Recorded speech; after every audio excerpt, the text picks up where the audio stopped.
Hello students, how are you all? I hope you are all fine. Today we are going to see about the topic is production of heat, light, sound and pressure in the continuation of environmental effects. Okay.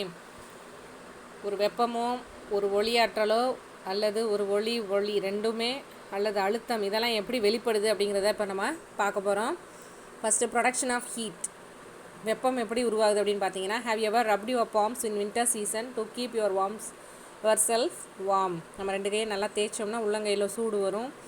ஒரு மாதிரி நம்ம hilly station இந்த மாதிரி போகும்போது குளிர் தாங்காமல் இருந்தால் இப்படி அடிக்கடி செய்வாங்க. Have you notice that the heat produced when you use cycle பம்பை நம்ம காற்றடிச்சிட்டே இருப்போம். ஒரு சைக்கிளுக்கு அப்புறம் இன்னொரு நம்ம ப்ரெஸ் பண்ணிகிட்டே இருக்கும்போது அந்த சிலிண்டர் வந்து ஹீட்டாக நமக்கு தெரியும். Chemical reactions also produce heat energy.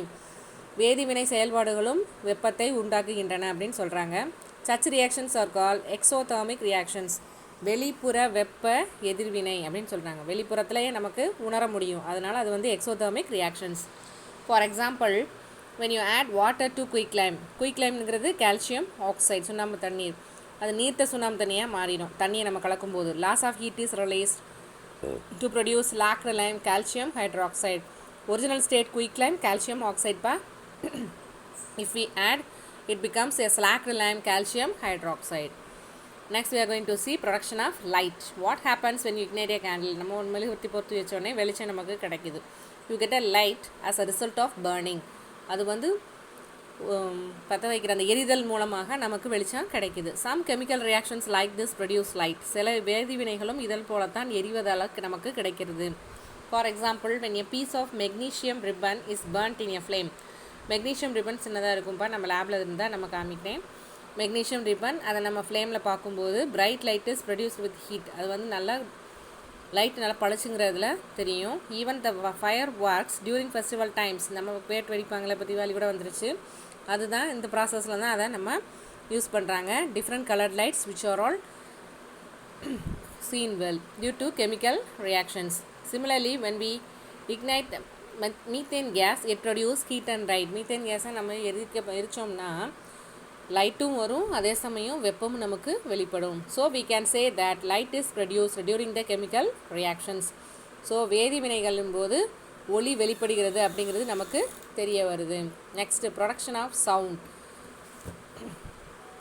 ஒளி எப்படி வெளிப்படுது அப்படின்னு பார்க்க போகிறோம். சவுண்டு அப்படிங்கிறது, we produce sound when we speak. நம்ம பேசினா சத்தம் கேட்கணும். when you hit metals like iron, copper etc, sound is heard. ஒரு மெட்டல் வந்து நம்ம கொல்லர் பட்டறையில் வந்து அடிப்பாங்க, பார்த்துருக்கீங்களா? அந்த மாதிரி சவுண்டும் வரும். some chemical reactions do produce sound when they take place. அதே போல் சில வேதிவினைகளும் சத்தத்தை உருவாக்கும். what happens when you fire cracker during Deepavali? நம்ம தீபாவளி வந்து பட்டாசு வச்சுருப்போம், அது ஃபுல் அண்ட் ஃபுல் என்னது, நிறைய ஜிங்க் ஆக்சைடு, பொட்டாசியம் ஹைட்ராக்சைடு இந்த மாதிரிலாம் நிறைய அதில் மிக்ஸ் பண்ணியிருப்பாங்க. நம்ம ஊதுபத்தியோ அல்லது தீப்பெட்டியோ மெழுகுவத்தியோ வச்சோடனே அது என்னாகும், வெடிச்சிரும். சவுண்டு நல்லா நமக்கு கேட்கும். So the chemical substances kept in the crackers undergo some chemical reactions to produce sound. So அப்படி நம்ம வேட்டு வெடிக்கும்போது ஒரு கெமிக்கல் ரியாக்ஷன் நடைபெறுது அப்படின்னு நமக்கு தெரிய வருது. So sound will be produce in certain chemical reaction. So குறிப்பிட்ட ஒரு வேதிவினைகளில் மட்டுமே ஒளியானது வெளிப்படுகிறது. You heard a pop sound, isn't it? When a metal like zinc or magnesium reacts with diluted acids, hydrogen gas is produced. Since the hydrogen gas is highly flammable, it reacts with oxygen in air to produce pop sound. சில இது டப்புன்னு சத்தம் கேட்கும். அது எப்படின்னு பார்த்தீங்கன்னா, அந்த மெட்டலில் வந்து ஜிங்காவோ அல்லது மெக்னீஷியம் இருந்துச்சுன்னா அது டைலூட்டட் ஆசிடோட ரியாக்ட் ஆகி ஒரு ஹைட்ரஜன் கேஸ் ஃபார்ம் ஆகும். அந்த ஹைட்ரஜன் கேஸ் வெளியே வரும்போது அது ஏரில் உள்ள ஆக்சிஜனோட மிக்ஸ் ஆகும்போது அந்த சவுண்ட் நமக்கு கேட்கும். Next production of pressure. அழுத்தம்னால என்ன செய்யலாம், இப்போ நம்ம என்ன செய்வோம், கையில் காற்றுல பலூன் இருக்கும், கையை வச்சு அழுத்தி டப்புன்னு அடித்தோம்னா வெடிச்சு போயிடும், அப்படி தானே? So what happens when you compress hot a balloon having full of air, அதான் அவங்களும் சொல்கிறாங்க. Will it burst or not? படிக்க தான் செய்யும். Yes, it will burst. This is due to sudden release of air from the balloon as a result of increased pressure on compression. ஒரே இடத்தில் அதிக அழுத்தம் கொடுக்கும்போது அந்த இடத்துல நல்ல சுருக்கம் அதிகமாக இருக்கும், கம்ப்ரெஷன் அழுத்தமும் அதிகமாக இருக்கும். அதனால் அழுத்தம் அதிகரித்து அந்த இடத்துல ஒரு பர்ஸ்ட்டு நடக்க வாய்ப்பு இருக்குது.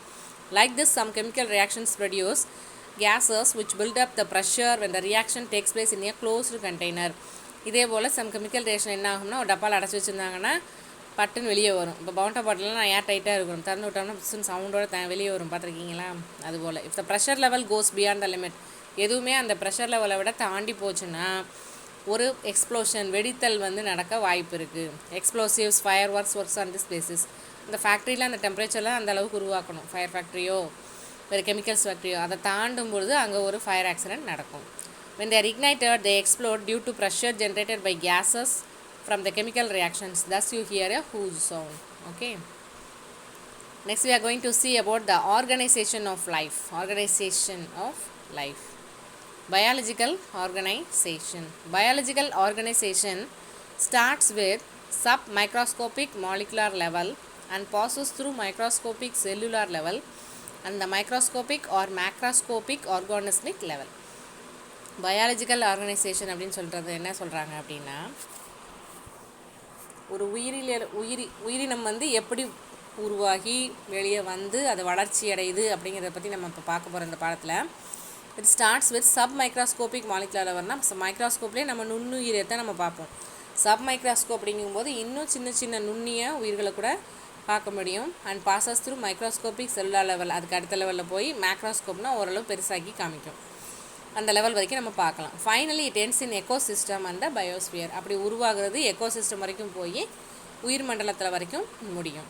தஸ் biological conversation shows the hierarchy in organisation level from simple to more complex. எளிமையான ஒரு இதில் போய் சிக்கலான ஒரு கடினமான ஒரு நிலைக்கு தள்ளப்படும். The hierarchy in biological organization reveals that atoms are the lowest unit at the submicroscopic level, while the cells are the smallest unit at the microscopic level. அந்த சின்ன லெவலாக அது ஸ்மாலஸ்ட் யூனிட்டாக இருக்கும்போது எது வந்து ரொம்ப ஸ்மாலஸ்ட் யூனிட்டு நம்ம பார்த்தோம்னா செல்கள்னு சொல்லுவாங்க தமிழில், செல்ஸ். ஓகே, ஃபஸ்ட்டு செல்லு தான்ப்பா உருவாகும் ஒரு உயிரினம் உருவாகிறதுக்கு. while the cells are the smallest unit at the microscopic level. Okay, atoms combine to form molecule which undergo chemical reaction to form organelles of the cells. நம்ம ஏற்கனவே ஆட்டம் பாடம் படித்தோம், atomic ஸ்ட்ரக்சர்லாம். அதில் என்ன சொல்லுவோம், atoms combine to form molecule. ஒரு அணு ஒரு மூலக்கூறை உருவாக்கும். அந்த மூலக்கூறு பல வேதிவினைகளை புரிந்து ஒரு ஆர்கனல்ஸ் ஆஃப் த செல்ஸ், ஒரு செல்லில் உள்ள ஆர்கனல்ஸாக அது மாறும். Several organelles R contain in the செல். ஒரு செல்லுங்கிறதே ஒரு சின்ன ஒரு ஸ்ட்ரக்சர் உடையது. அதில் ஆர்கனல்ஸ் அப்படிங்கிறது செல்லுக்குரிய உள்ள சின்ன microorganisms are contained in the cell. A group of cells which are similar and meant for a specific function constitutes a tissue. A group of cells which are similar and meant for a specific function constitutes a tissue. ஒரு செல்லுங்கிறது சின்ன ஒரு வடிவம் உடையது. Group of cells அப்படின்னா ஒரு இடத்துல ஒரு அப்படியே குரூப்பாக இருந்து அது ஒன்றுமே எல்லாமே ஒரே தன்மையுடைய ஃபிசிக்கல் ஸ்ட்ரக்சராகவோ ஃபங்க்ஷனலாகவோ சிமிலராக இருக்கும். and meant for a specific function constitutes a tissue. அப்போ அந்த குரூப் ஆஃப் செல்ஸ் வந்து ஒரு கிளஸ்டராக இருக்கும். அப்படியே அந்த கிரேப்ஸ் கிளஸ்டராக இருக்கும் பார்த்தீங்களா, அந்த மாதிரி ஒரு ஸ்ட்ரக்சர் வந்துச்சுன்னா அதுக்கு பேர் டிஷ்யூ அப்படின்னு சொல்கிறாங்க. That tissue is nothing but திசுக்கள் அப்படின்னு சொல்லுவாங்க. இப்போ நம்ம கையில் காயம் ஏற்பட்டு ஒரு ஸ்ராச்சரிச்சுன்னு வச்சுக்கோங்க, விலையேன்னு ஒன்று தெரியும், ரைட்டா? அதுக்கடுத்து ஒரு சதைப்பத்து மாதிரி இருக்குமா இல்லையா, சதை கிழிஞ்சிருச்சு அப்படின்னு சொல்லுவாங்க. So that's like a tissue. Several tissues together contributing to some specific function inside the body constitute an organ. So several tissues together contributing to some specific function inside the body constitute an organ systems. நிறைய திசுக்கள் ஒன்று கூடி ஒரு ஸ்பெசிஃபிக்கான ஃபங்க்ஷனை நம்ம உடம்புக்குள்ளே நடத்தினதுன்னா, அப்படி நடத்தும் போது தான் நமக்கு உருவாகிறது என்னன்னு கேட்டிங்கன்னா அதுதான் நமக்குரிய ஒரு ஆர்கன் என்ன சொல்கிறோம், உறுப்புக்காக மாறும். அந்த நிறைய திசுக்கள் உருவாகி ஒரு உறுப்பாக மாறும். So many organs acting together to perform a specific life process constitute and organ system. Okay, உறுப்பு மண்டலமாக மாறும். எப்படி மெனி ஆர்கன்ஸ், இப்போ நம்ம என்ன இன்டர்னல் ஆர்கன்ஸ் எக்ஸ்டர்னல் ஆர்கன்ஸ் எல்லாமே இருக்குது அப்படி தானே. ஸோ இன்டர்னல் ஆர்கன்ஸ் தான் மேக்ஸிமம் செல்ஸை பற்றி மேக்ஸிமம் அதான் ப்ரெசென்ட் ஆகிருக்கும். So many organs acting together to perform a specific life process constitute and organ system. அப்படி அந்த ஆர்கன் சிஸ்டம் வந்து several organ system together constitute த ஆர்கானிசம், ஒரு உயிரினமாக மாறும்.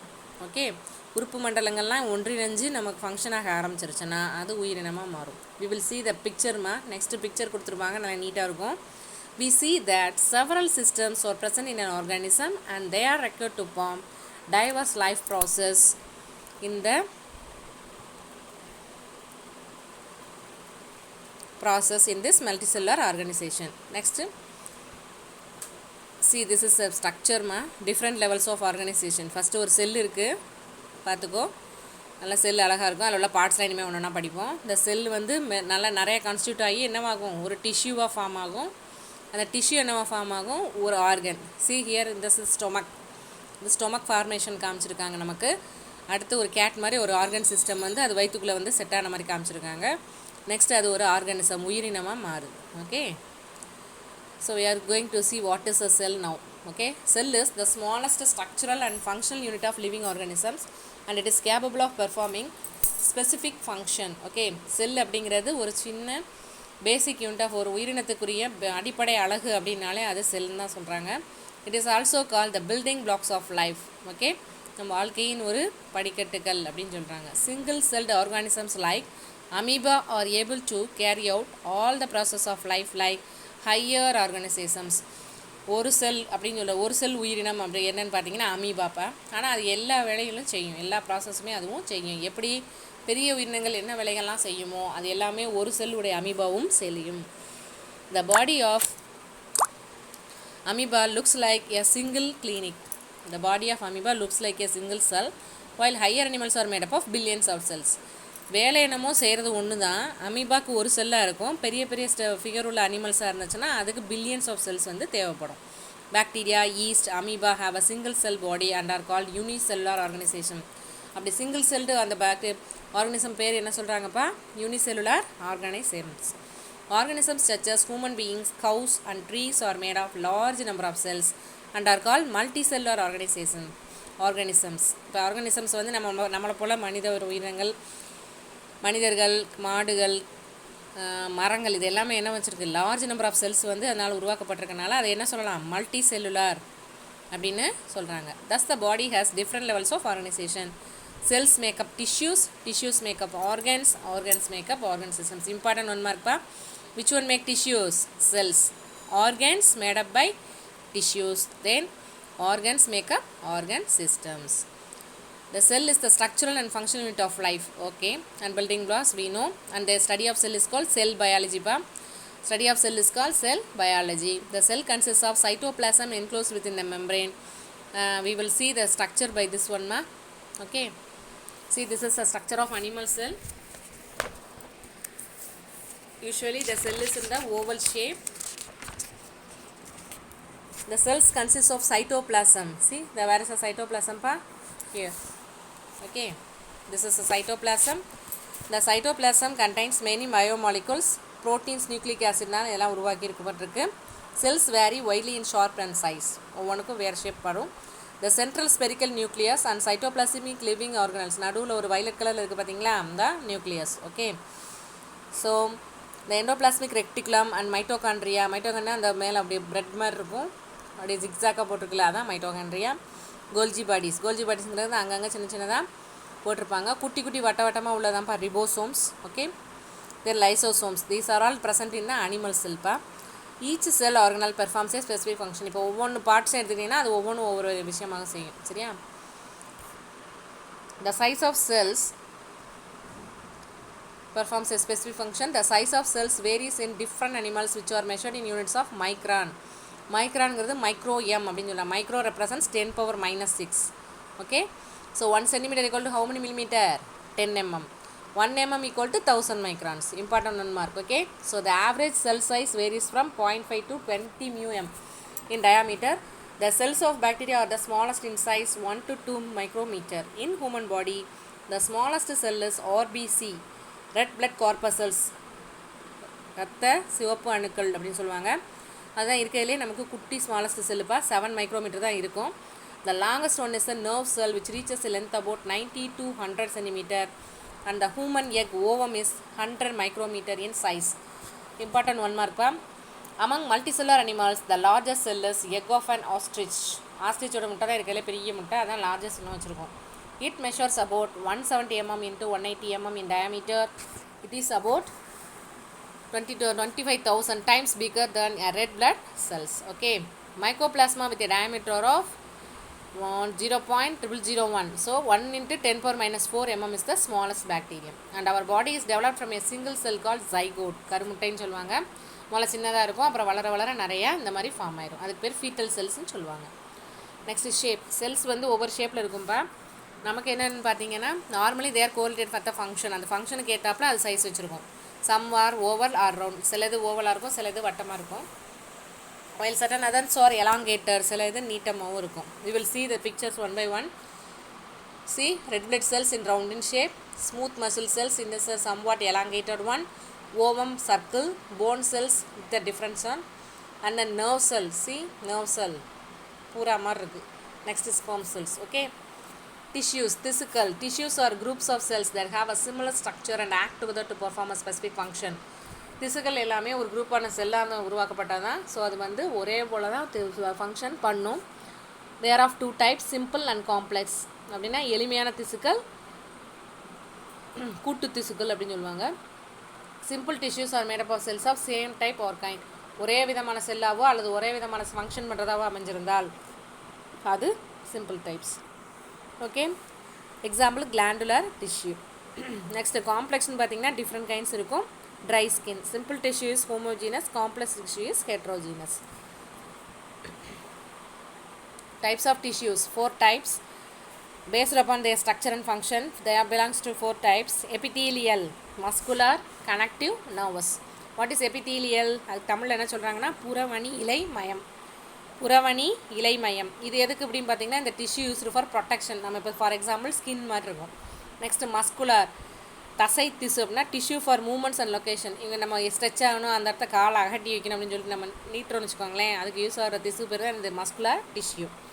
Third one connective tissue. பேரில் இணைப்பு திசு.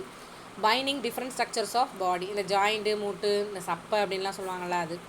Next nervous tissue for conduction of nerve impulses. All the complex organisms consist of only 4 basic types. Okay students, read the lesson carefully. Thank you.